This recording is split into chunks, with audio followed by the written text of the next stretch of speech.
I'm Will Hedrick. And I'm Jordan Schaffer. And this is Dog Ears and Timestamps, a book club podcast. Oh yeah, dude. This week has been just like so more of the same for this book. It's just all been, for me, it felt like it's just been more of the same. Yeah. Just more of me knowing it's not George doing it and everybody saying he's doing it. That is basically, I feel like this is the old version of like the Serial podcast. Did you ever listen to that one? No, I didn't. With Sarah Koenig. It's pretty good. I heard the all good stuff about it. It was like the one that got, I think, podcasts like more mainstream. Mm-hmm. But yeah, dude, I've been running out of slogans, like little jingles for the book thing. Yeah. Yeah, so I don't even remember. How did I do them? How did I used to do them? I don't know how you used to do them. You just did them. I would just not say something, and then you would say something. Well, we're evolving. Dude, how was your week, man? When'd you read? Last night. All last night. Dude. I didn't have time to do anything, period, for the past 4 or 5 days. So I finished doing all my chores and got in bed at about 1, and then I started reading and I fell asleep at 5. So you did that all last night? Yeah. And you worked today? Yeah. Kind of evening shift. Yeah, dude, there's a late night episode, late night with the boys. Yeah. We did this before. I think we recorded one late night of Neverwhere, but... I think we did a Salem's Lot. I think we always end up with one late night one. Yeah, it turns out that way with my stupid fucking work schedule. I hate it when they have me close all the fucking time. But whatever, that's just how my stupid shit job works. Gotta keep the people happy, yeah. So were you working all weekend? Yeah. Well, no, I was off Sunday. I'm sorry. But Sunday was football. Yeah. So I didn't really have any time to do anything else at that point. And then after football, I had to start doing different chores that I hadn't gotten around to doing. I had to go to the store and, just a bunch of other adult things. Dude, it's a big football weekend, right? Play it with the... this was the divisional round of the NFL playoffs. Dang. I barely know what that means. Divisional round. First round. It's the second round. Oh, okay. The first round is the wild card weekend. Oh, okay. And then you've got the divisional round, which is this weekend. Uh-huh. Next weekend is the conference championships. Uh-huh. And then after that, we have the Pro Bowl and, the garbage, all-star game-ish kind of stuff. That's exactly what it is, not ish. And then the week after that is the Super Bowl. So. And then it's done. Yep, and then it's done until next year. So whoever wins all that jazz gets to do the big bowl, Super Bowl. The two teams that come out of the conference championships. Wow. I didn't realize football was such a long sport. It lasted forever. It basically it was 21 goes on weeks for the whole half the year. I thought it was 3 months out of the year, the cold months. Well, the regular season's 17 weeks, and then you've got 4 weeks of playoff stuff. I guess I was always in school too, so I would think we only play in the first semester. Yeah. You know what I mean? So I'd only think it'd last a couple of months. But school football season is considerably shorter. Even college football season is considerably shorter than the NFL. Okay. College championship was last week. And, so that was, if it's playoffs, it's regular season playoffs, and then, championship game ended ended 3 weeks before the NFL will. And it starts later too, if I'm not mistaken. So, do you have which Kindle do you have? This is a Kindle Paperwhite. I think it's a first generation. Can you take notes on that? I can, but I think it would be a huge pain in the ass, so I don't even worry about it. Yeah, the keyboard's kind of slow on it. Okay. Yeah, no, I haven't really used mine very much yet. I don't know why. I don't know if it's the book, if it's just that I always listen to my stuff or what it is, but I really haven't been reading. And every time I say it, every week I say oh, I'll probably read this book this time, just so that I can. No, I'm the listen guy. I always end up listening to it, and I listen to it once or twice the day of or the day before. And this one, I've been enjoying doing it right before the show, basically. So it's fresh, right then that day. that's what happened this week, just a normal week. I bought a bow though. I don't know if I said this last week, and I've been target practicing, and then just like, I feel like stuff keeps breaking on it. It was a used bow on eBay, but stuff just keeps breaking, of course, and so I keep having to go get it fixed. It's all good now, dude. It's been fun. Yeah, it's cool. That thing's really cool. Yeah, just it's been a little annoying. The dog's been whining all the time when I go shoot in the back, so I gotta figure that out. But no, it's been a fun week, and then just honestly listening to the book and then offsetting it with since this book is kind of serious, I don't know if Salem's Lot was serious, but it was in a fantastic. It was like a fantasy world still, so it was really super engaging. Maybe it's because this is our world that I don't know.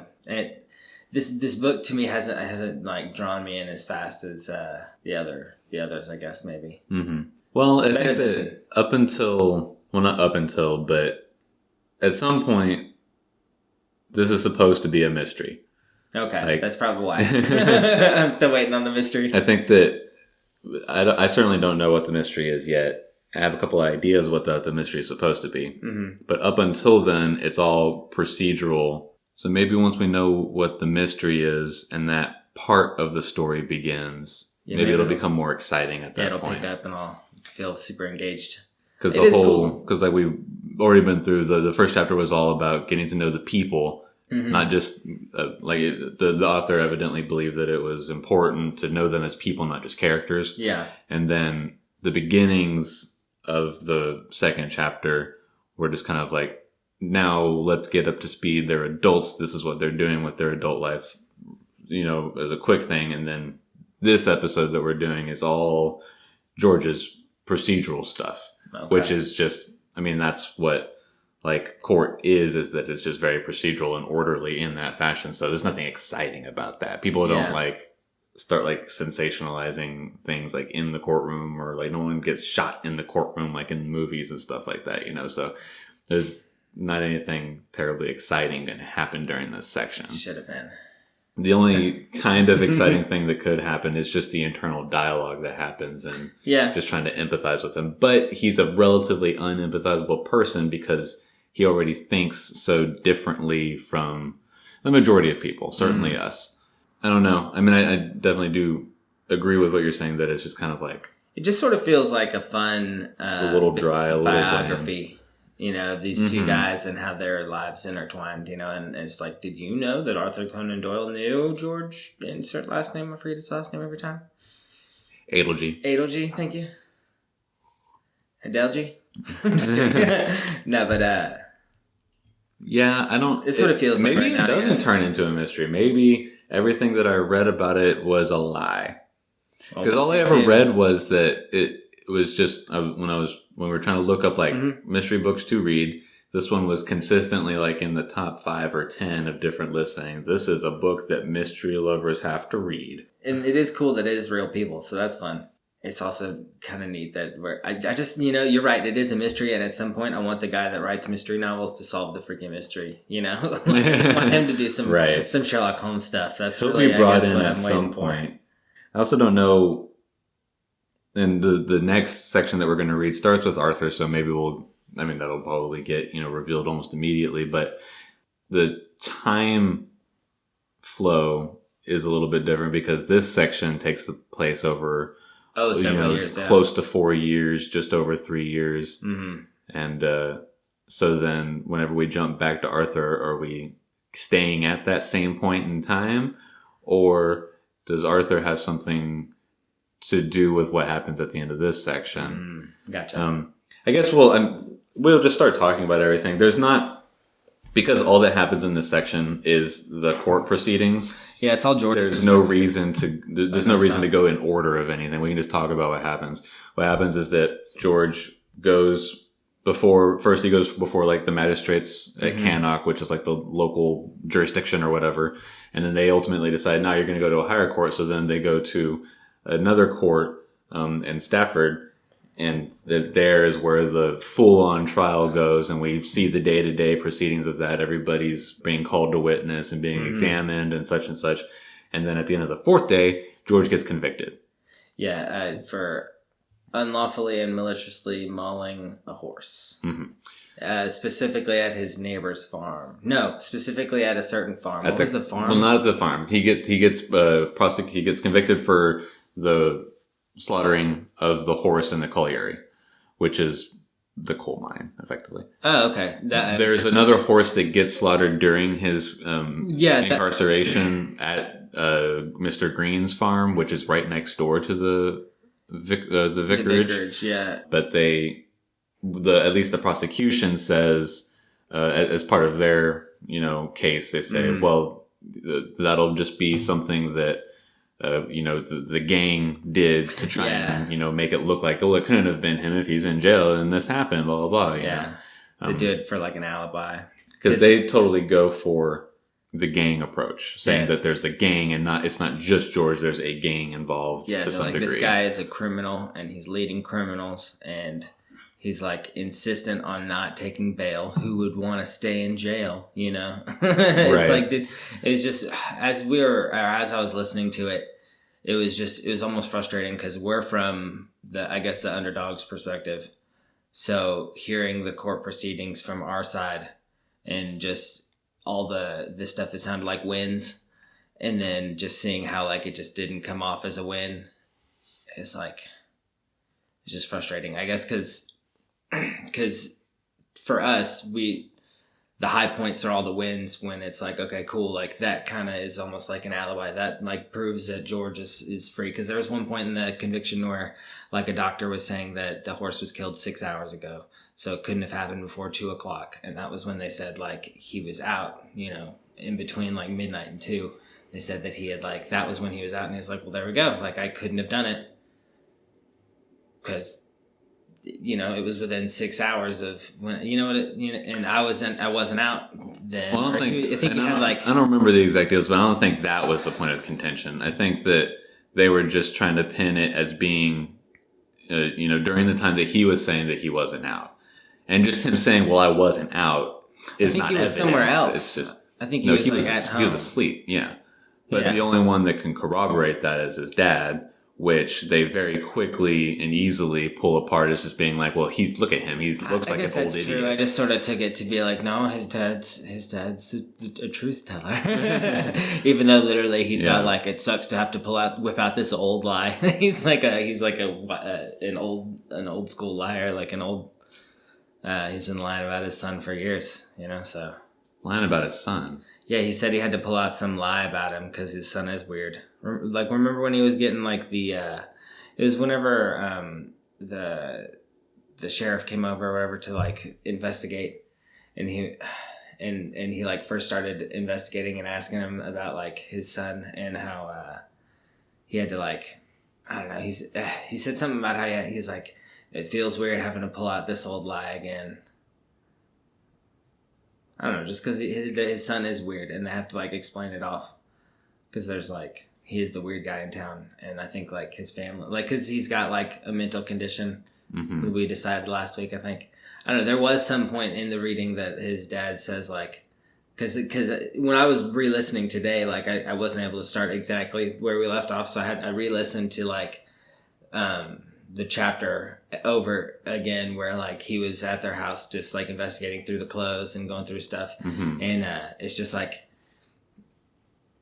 they were all very wary and very very careful with their answering of the questions. And even when they were getting put on the stand in the courtroom, everyone was super like careful of their answers. But just because I think George is kind of, I don't know, I think there's got to be something going on more than what we're led to believe. Because,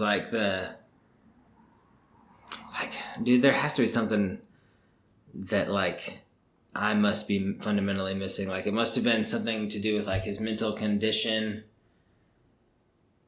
and, like, the evidence. Maybe the lawyer was just that good. Because just the way it was given to us, it's like, how could they possibly convict him?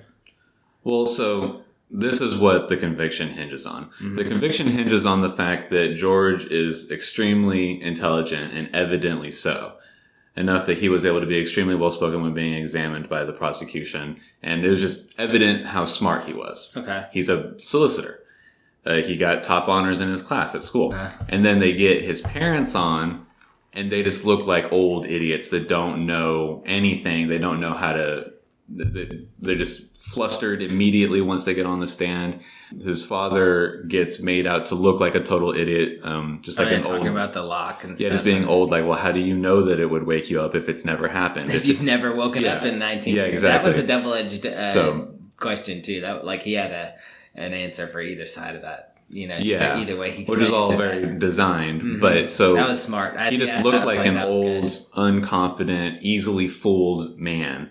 And then his mom gets up there and she's just like, oh, he's the best, blah, blah, blah, blah. Like, well, she would have, even if she did see something wrong, she would just ignore it because she just, is too doting and loves him too much. Yeah. So how easy would it be for this hyper intelligent person to just fool these very foolable people? And not even just foolable, but they're gullible and they're naive, which was exhibited to us, I believe, in the previous section whenever they're at the vicarage inspecting his clothes and stuff like that. Mm-hmm. I don't think that either of them is lying about anything. I think that they're just, at that time, they weren't volunteering any extra information because they were like, I don't know what's happening. We should be careful what we say. Mm-hmm. I don't think that his father lies, period, honestly. Yeah. I think he's too serious about, his position as a man of the church.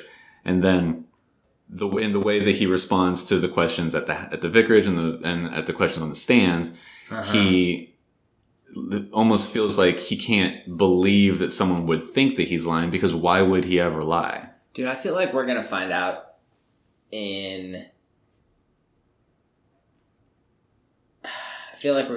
something not good about George, like that he used to that he killed like a rabbit one time and like was doing an autopsy on the porch, even though that's not that weird, I guess, even for the time. Even nowadays, I guess it wouldn't be that weird if you saw like a boy looking at the insides of a dead animal. But like, especially back then when it was boring as hell outside. But like, I feel like we're gonna find something that's like, he's creepy. Like, so you're expecting bad writing then, because whether or not you know it, because whenever you put together a story that's supposed to be a mystery and you put the reader into the mind of the person who you're going to make the bad person, and the reveal is that they're a bad person and that they did all this stuff that we didn't tell you until just now because now it's convenient for the sake of story, that's bad writing. I think they're going to leave it like up to our judgment to decide whether or not he's bad. But I think they're going to try to hint at him not being bad. Well, I don't think that it's a matter of bad or not. I think it's a matter of, did he commit any of these crimes that he's being accused of? Mm-hmm. Because he doesn't. Because I don't know that even Arthur is like a great guy. Yeah. He seems full of himself. Oh, he's very selfish in a lot of ways. But he's one of the... I mean, there's no heroes in this story. They're just people that are experiencing something that happened, in real life. This isn't good people fighting the great evil that wants to bring down the kingdom. Taking on the man. These are just people. That's very fair. I keep turning them into heroes. And they're just human. Yeah. Okay. So I think that that's a perspective that I have to kind of remind myself, like, well, I mean, while they're the people that we're following, and you usually, by default, with years and years of taking in media, we're trained to root for the people that we follow. Mm-hmm. They don't necessarily, one, have to be good people. Shows like The Sopranos and Breaking Bad, gave us that truth. And then two, this isn't about characters. This is about actual people. And this is an actual event that happened to those actual people. Yeah. So it's a totally different mind space than you might typically take to a novel. Well, dude, also when they were doing the prosecution, like every time something happened, it was like, here's why that was bad. Because, like they brought in this handwriting expert and they were like, did the prisoner write these letters? And it was like, all but one. It's like, oh, well, they said that I wrote all of them except for one to show that, like, he really is an expert and he could tell the fake from the rest. But even that statement was just a statement given by George's lawyer just to, like, I don't even know if his lawyer said that. I don't even know if they said that. They might have said that. I think that was just an internal thing that George was thinking as it was happening. He's maybe like, so, yeah. But but since we're in his head, we're obviously like, oh, okay, no, you're right. Yeah. He's just making that up, Right. And so he's also very naive about all of the proceedings. Yeah, and he forgets that he's like a minority and he doesn't fully understand what that, like, well, every now and then he knows that that's a thing, and he brings it up multiple times. There's one part where he tells one, because he's been meeting with his solicitor for a little while now, and then his solicitor says, we've got this barrister, the lawyer that speaks at the thing or whatever, and we'll meet with him soon. And then they meet, and he says, and then George tells him, also, this is how you pronounce my name, and I think that we should tell everybody at court this is how we pronounce my name, just so that it doesn't happen throughout the whole deal. And they were like, no, we're not going to worry about that, because one, they don't care. Two, you'll come off sounding wrong. And then three, this is sort of us making you more English. And he says, making me more English. Well, in that case, if y'all could just pronounce my name wrong all the time, that'd be great, so that I can get used to it. So he's very aware of like what his, skin color means to the majority. But then at the same time, he never thinks, or at least whenever he's in his emotions, that's not like a factor in his processing. Yeah, I mean, one of the lines that I think he was actually talking to his solicitor, he was like, bricks can be made with, or they can't be made without straw. And then he has such an absolute belief in the law. He's just like, they can't like convict me. I didn't do anything. Like, and if they have no evidence, they can't get me for anything. So you can't build a, And then he's like, I've seen him make bricks out of anything. Yeah. Basically, it's like they make it out all kinds of bullshit. Especially the barrister that's going to be handling the case, evidently. Well, there's already straw in bullshit anyway, so it's like easy to make brick. Yeah, and I thought that line was kind of funny in the book. It is a good line. Man, I hate to say it, but that's basically all that happens in this whole little section. But yeah, I mean, we can talk a little bit more about like the prosecution. I thought it was kind of it's just so crazy how like the different time is like 1903. I think it said 19. Yeah, it's right around 1900. It's late 1903, and it's like they couldn't tell the blood stains on his jacket from like stains from dinner table, from like eating. They can just tell that it would have been a mammal's blood, and that's it. And they don't have. I don't even know if I trust him on that. Well, I don't know if I trust him that far. How do you tell a reptile's blood? I don't know. I'm not a scientist. I imagine he has a microscope and he can look at it, so I would imagine that there are some tendencies that different so they had animal kingdoms have. Yeah, it says that he was using a microscope several times. Oh, okay, I just didn't hear that part. So how can they not tell more about the blood than that? Because they don't have they don't know enough to be able to test the difference in different things like that. It's the budding day in 1903 science. They have some technology. They don't have all the technology. I can't cross-reference it in the computer database. I'm just kidding. We didn't have DNA. We didn't have reliable DNA tests until like the late 80s. Like a year ago. 23andMe now. Yeah. Now everybody gets them. Yeah. Spit in a tube. Now everybody's in a database. It's great. Dude, yeah. They're getting our DNA from 23andMe, and they're getting facial recognition from Snapchat, dude. The government's getting all of our info, and they're just going to make us. They don't even need us for anything. They'll get into our stuff because they'll just use our face because we've taken so many photos from Snapchat. Sorry. No, dude. I don't know. It was kind of fun for me to go through the courtroom proceeding. It sort of felt like it was kind of exciting how it was written. It was super biased how it was written because I definitely don't understand still like how they convicted him just on the assumption that he's smart enough to trick everybody. Well, the only part of it that's biased is whenever we leave the courtroom and George is talking with his lawyers. Well, I feel like because everything that happens in the courtroom is just almost an exact beat by beat representation of what it is that gets said. Maybe it's a difference in the versions because I feel like I only get I feel like I only get the stuff that makes George seem better. Like I only get introspective thought on stuff that like makes him come out to be more likable and more like innocent, or you know what I mean? Like, well, they have the full dialogue of all the examination and cross-examination of all the witnesses and all the evidence by both prosecutor and defense. So, I mean, all the information is given like as out? Is. Really? Yeah.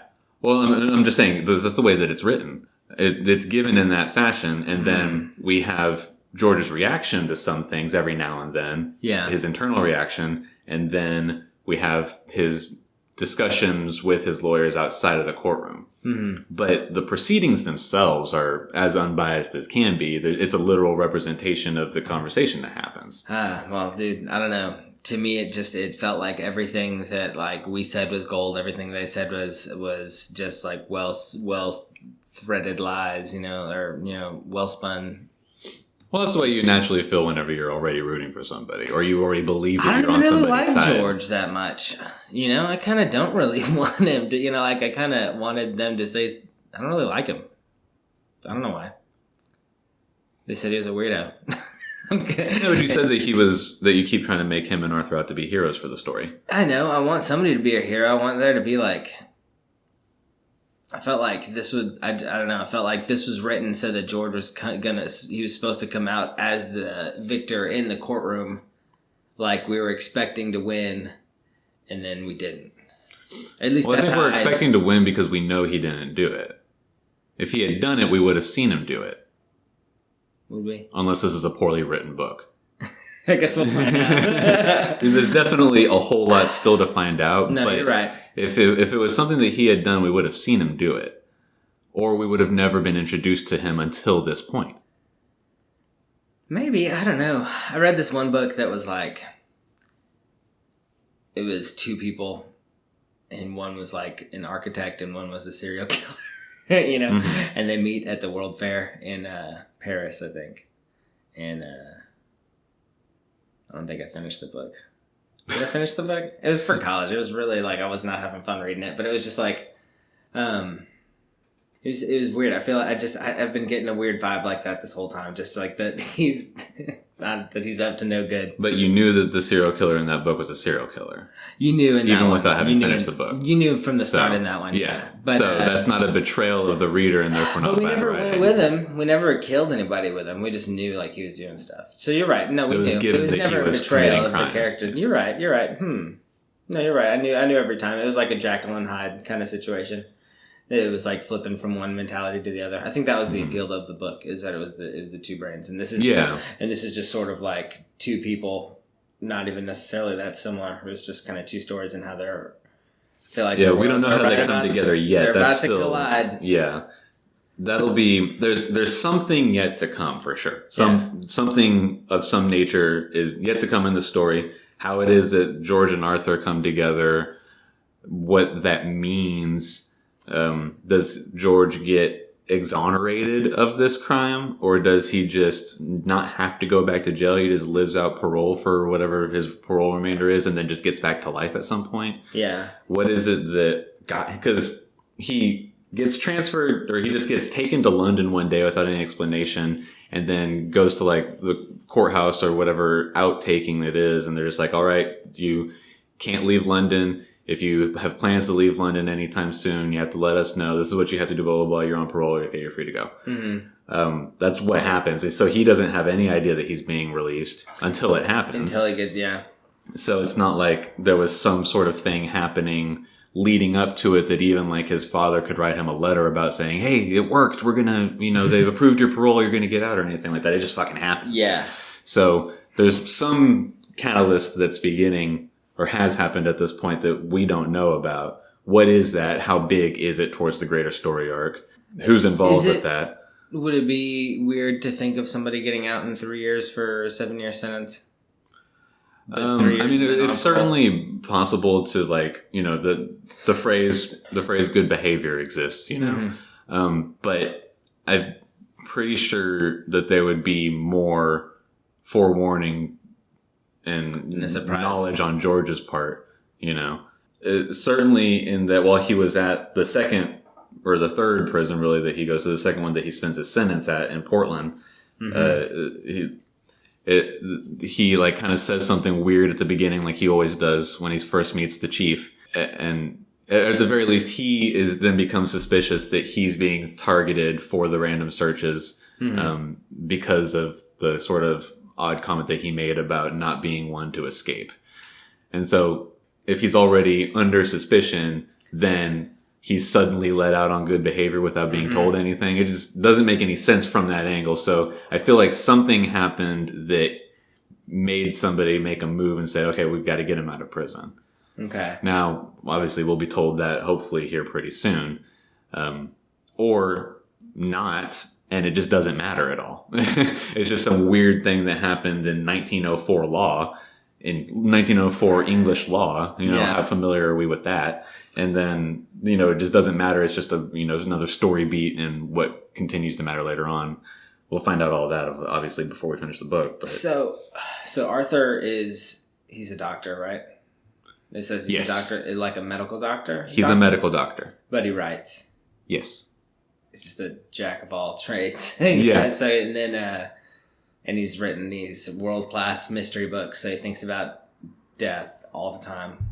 Because, the only people thinking about death all the time are mystery writers and serial killers. For sure. Like, I think that's a joke from Castle. But, okay. But, I won't take credit.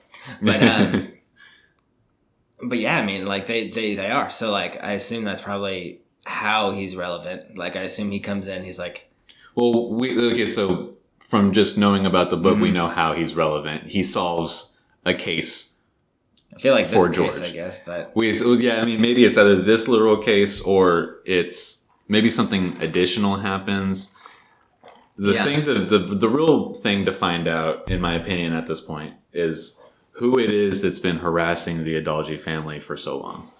Because they're still a mystery, and they seem to be the person who was doing it in the beginning and the person who started it again whenever the animal slaughterings happened and whenever George published his book.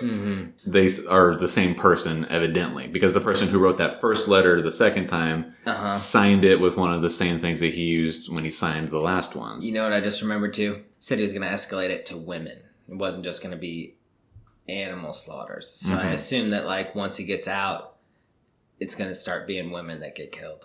Like, potentially so, yeah. It's, now that we reanalyze a little bit, because I forgot about those letters. Yeah, the letters, they talked about how it wasn't going to stop. Like, the maulings weren't going to stop. And how it was going to escalate and go to women. And they're going to start doing it to girls. Ugh. But that would also be another thing that I think I mentioned last week as well. A theory could be that the person who's writing those letters and, trying to frame George for this crime might not be the person doing the crimes. Okay. It might be two completely unrelated people. The person harassing and persecuting George and his family might just have seen that these animals are being killed. This is a perfect opportunity for me to frame him and get what I've been, trying to do for forever. Yeah. So if that's the case, then he's just some, asshole who doesn't have the guts to actually do any of that stuff. And then the women thing was just like a threat of acceleration to try and bring everything to a close quicker. Okay. Yeah. And the more quickly the police have to work, the more hurried they are, the more likely they are to just like do something. And they already suspect George as being a bad person because they don't like his family and they don't like his attitude. Yeah, they were going to get him. So he was already like marked. And if they have to hurry, they're would be more likely to just go after the person that they're looking for. And then if you just continue to frame that person, it just falls into place, I guess. Or maybe they are an organization that the person writing the letters or people writing the letters is directly related to the person doing the animal slaughterings or whatever like that. But maybe they have no interest in actually killing women or anything like that. I mean, whatever happens is obviously yet to be revealed. But there's so many possibilities as to how it all actually is working, who the quote-unquote bad person is, and what the mystery of this book actually is. How do you sneak up on a horse like that, dude? So the section that we have in there, in the book that you didn't have, goes into great detail about how the person does it. Okay. He's just somebody that evidently has much skill with animals. The horse initially is like, no, go away, dude. I don't know you. Oh, skittish. Yeah. Yeah. But then he is just like muttering in a very calm, level voice, Even though it's just nonsense, he does that for like 5 minutes while just standing there looking at the horse, and then moves up a little bit closer, continuing to do so. So he's just like a master of animals. He, probably grew up on a farm or something to that nature. Yeah. He knows how to handle animals. So that's not the issue. For some reason, he's slaughtering them. Yeah. And if he's unrelated, then it's because he's a crazy person. Who knows? Maybe we never find out why he's slaughtering them. Maybe it doesn't matter. If he is the person writing the letters, then he's definitely, well, not even definitely. We can assume that he's either doing it with the purpose of being able to frame George, or he is a crazy person that wants to slaughter animals. And then at the same time, he's like, I can pin this on this dude that I also hate. Great. How did they ever find anybody back then? I feel like. I don't think that they often did it successfully. They didn't. The current law system fucks up fairly regularly today, with all the, capability that is brought with technology.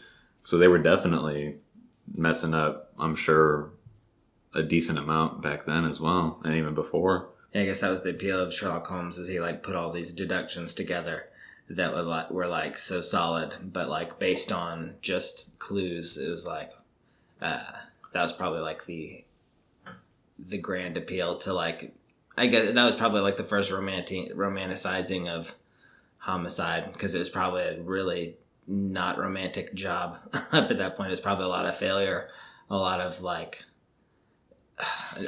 cold leads, a lot of just Well, there was detectives and detective stories prior to. It's just, I feel like he was the first serialization of that kind of character, and so that's why it became so popular. It was also just very good. Yeah. So, just writing on its own was very good. In fact, did you ever read any of them? Yeah, I've read a few. Oh, okay. Sorry. In fact, what? There's one of the books that George reads while he's in prison is The Hound of the Baskervilles. And he judges it to be excellent. It's exactly what it says, I think. So. Dang. I almost feel like I should read one now. They're mostly fairly short. Do you feel like you solve a mystery with them, or do you... The last time I read one, I was much younger and, less experienced in books and the way that stories are structured and told. So you just solved it around you? Yeah, I just read it and was just like, yeah, this is a great ride that I'm on right now. Cool. Okay. Yeah, then I'll definitely have to read one of those. No, I never got into them for whatever reason. I think I tried once and just never... I don't think they get advertised as being kids' books. Mm-hmm. Are they still advertised as top reads or anything? Probably. Oh, okay. What else happened in this court proceeding or in this little section that you feel is important? I don't think that... So while he's incarcerated, both during the trials and then afterwards, a total of 2 additional animals get slaughtered. So that may not end up being more information. Maybe the second one being slaughtered, during the 6 months after the conviction. Maybe that's part of what had his parole. I don't know though, because then he was still in jail for 2 years after that. So yeah, court proceedings move very slowly in today's time, so I'm sure that they also moved very slowly back then. So even if that was the catalyst, I guess it wouldn't be impossible for it to have taken that long to actually have a result. But yeah, so those 2 additional animal slaughterings may or may not end up being too much. They get mentioned, so no, I don't think there's really anything else. Aside from, I guess if this was a greater, longer story, then this would be a section of us seeing George grow as a person, or at least gaining more worldly experience. Seemed like he was kind of a loner in jail. He just kind of went and he stayed in his room and read books. Yeah, I think he sort of emulated his regular life in a way, or as much as he could. No, that's fair. Yeah, because that's probably he didn't have any friends in real life. That's probably what he would have done anyway. Yeah.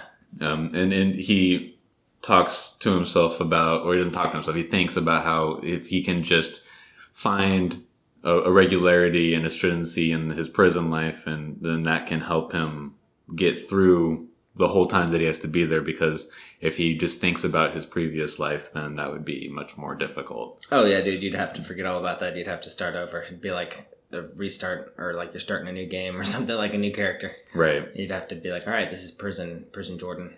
Right. What am I going to level up in here? I'm going to start reading about working out. Right.